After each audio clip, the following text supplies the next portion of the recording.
औज़ुबिल्लाहिमिनश्शैतानिर्रजीम बिस्मिल्लाहिर्रहमानिर्रहीम। अस्सलाम वालेकुम वरहमतुल्लाहि वबरकातुहू। पाठो बच्चों, इसकी यथ क्लास मज पढ़ो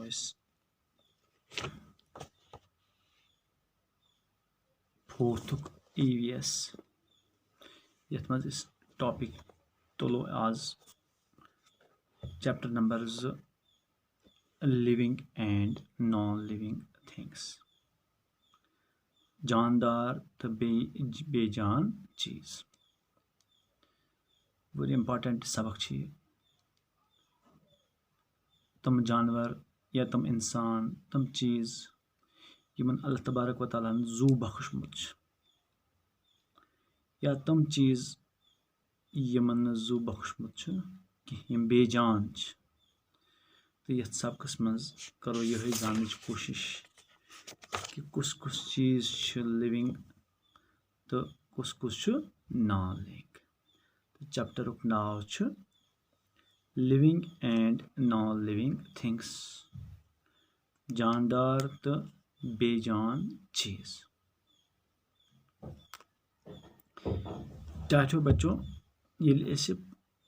पन्निस सराउंडिंगस मज अंद पक नजर त्रावान चाहे इस घर आसो चाहे इस कुन जाए पन्निस बागस मज आसो चाहे इस स्कूलस मज आसो चाहे इस बाजारस मज आसो चाहे इस गिंदन मैदानस मज आसो यथ जाय ते आसो पानस अंद पक बेशुमार चीज वुछान तमन बेशुमार चीजन मज मुख्तलिफ नवियतिक चीज आसान पानस अंद पक इंसान ते वुछान पानस अंद पक जानवर ते वुछान जानवर ते वुछान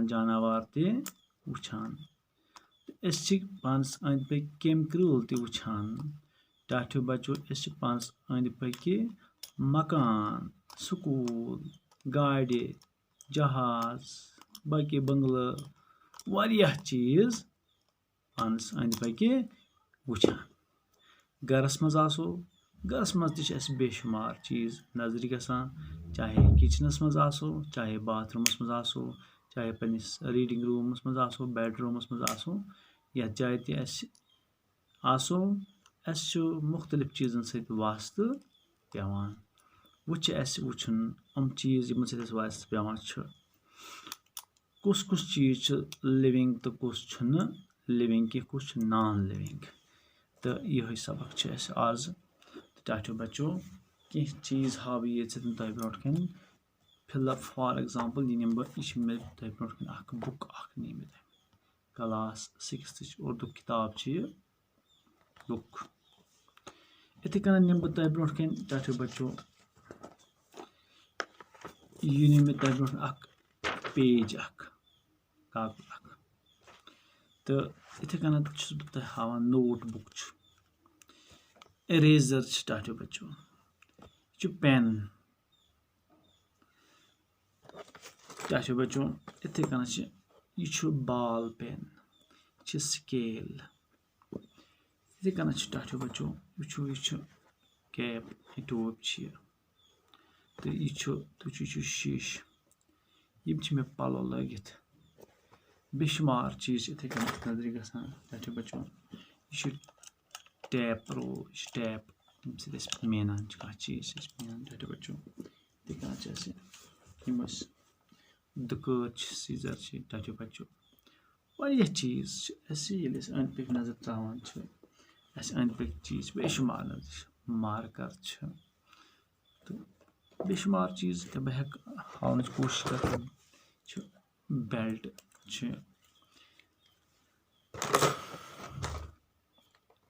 फॉर एग्जांपल इथे कन चार्जर वारिया चीज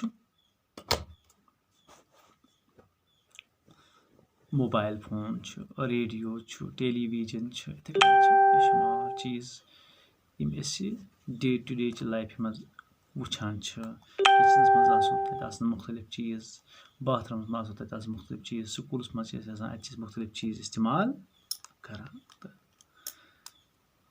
तो टाठो बच्चों वुच डिफरेंशिएट करें अस कित कन लग पता कुछ चीज छु लिविंग तो कुछ छु नॉन लिविंग, कुछ चीज लिविंग तो कुछ छु नॉन लिविंग।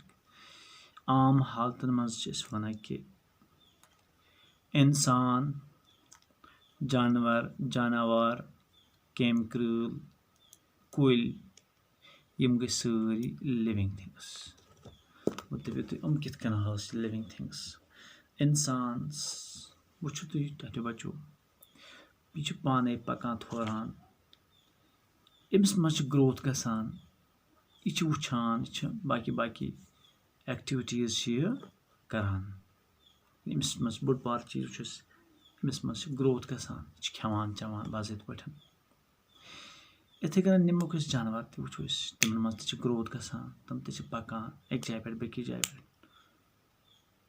तम त वुचान बाशान असल पे।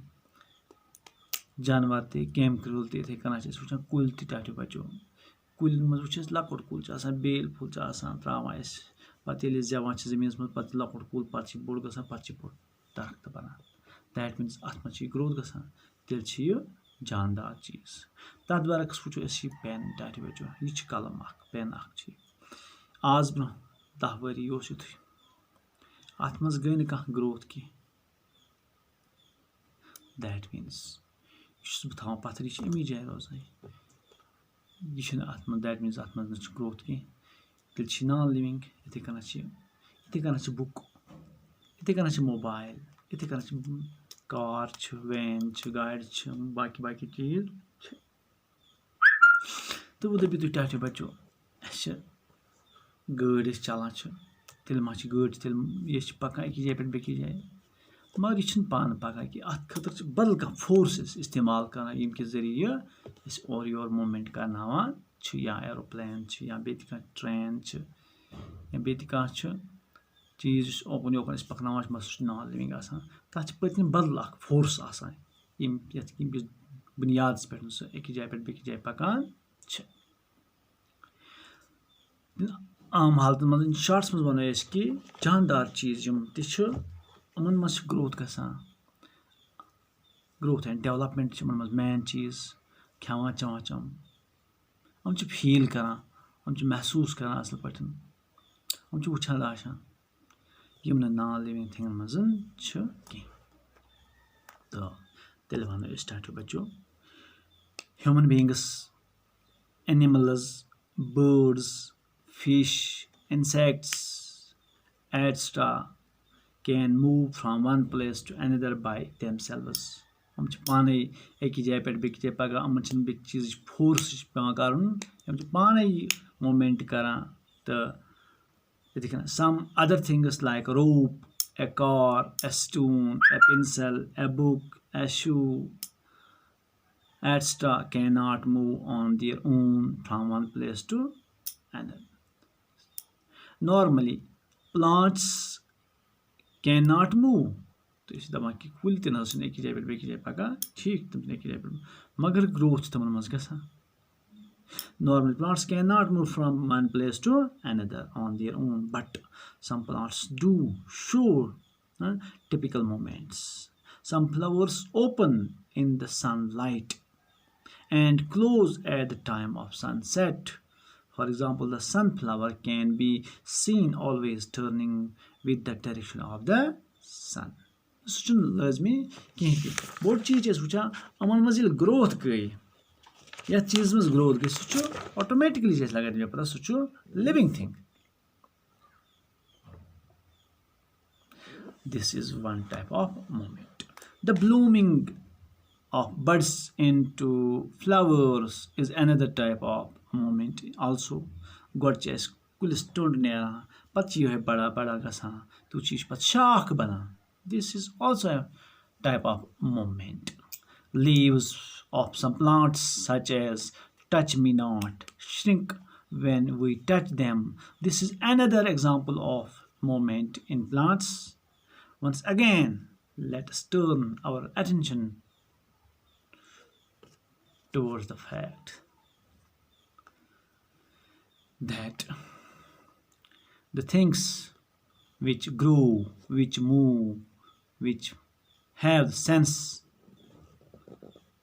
we call them living things. The things which do not grow, which do not move, which do not have sense, or non-living things.